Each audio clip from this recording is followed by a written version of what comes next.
নমস্কার বন্ধুরা, নতুন একটি ভিডিওতে তোমাদের সবাইকে স্বাগত জানাই। আশা করি তোমরা সকলে ভালো আছো। আজকে রান্না চিকেন বিরিয়ানি। তার জন্য প্রথমে মাংসগুলোকে নিয়ে নিয়েছি এবং ওতে দই দিয়ে দিলাম এবং দইটাকে ম্যারিনেট করে নেবো। তারপরে ওর মধ্যে সর্ষের তেল দিয়ে দেবো, দিয়ে সর্ষের তেলটাকেও ম্যারিনেট করে কিছুক্ষণ রেখে দেবো।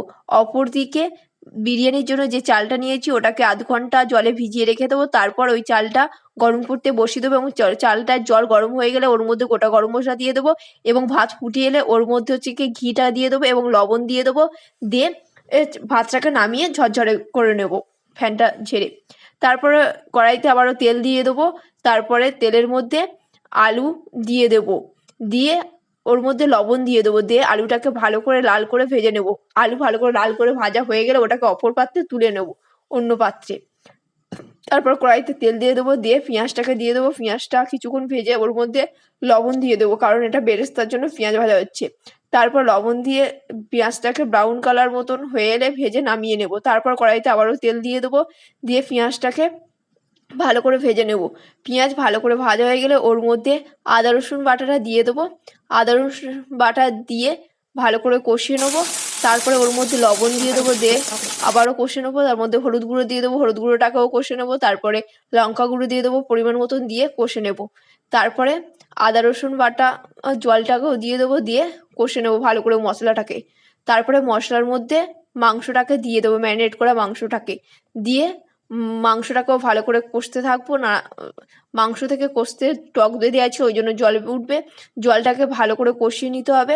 জলটা শুকনো মতন হয়ে গেলে তেল ছাড়তে আরম্ভ করবে, তখন হচ্ছে গিয়ে আলুটাকে দিয়ে দেবো মাংসের মধ্যে।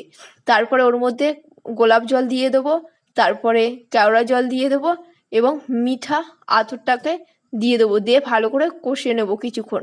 তারপরে কষানো হয়ে গেলে ওতে পরিমাণ মতন জল দিয়ে দেব।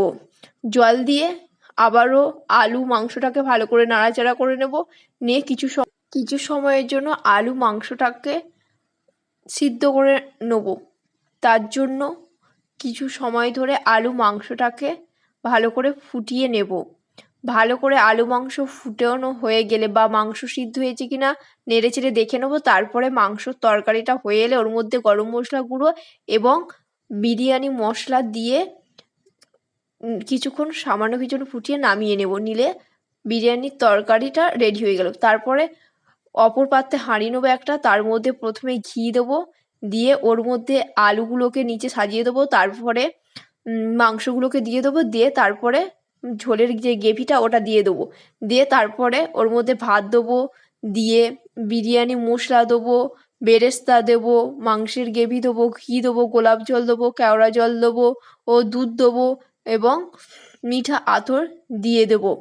দিয়ে আবারও একটা লেয়ার দেবো, দিয়ে ওর মধ্যে বেরেস্তা দেবো ও মাংসের ঝোলের গ্রেভি দিয়ে দেবো।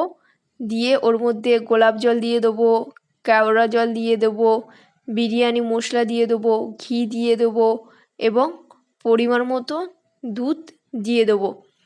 দিয়ে ঢাকনাটাকে বন্ধ করে দেব। তারপরে ওই ঢাকনা বন্ধ করে দিয়ে ওর মধ্যে কোনো কাপড় জড়িয়ে মুখটাকে ঢেকে দেবো, যাতে বাষ্পটা বেরিয়ে যেতে না পারে। তারপর আধ ঘন্টা কম আঁচে রেখে দিতে হবে। তারপর তৈরি হয়ে যাবে চিকেন বিরিয়ানি। আমার ভিডিওগুলো তোমাদের কেমন লাগে তোমরা সবাই কমেন্ট করে জানাবে।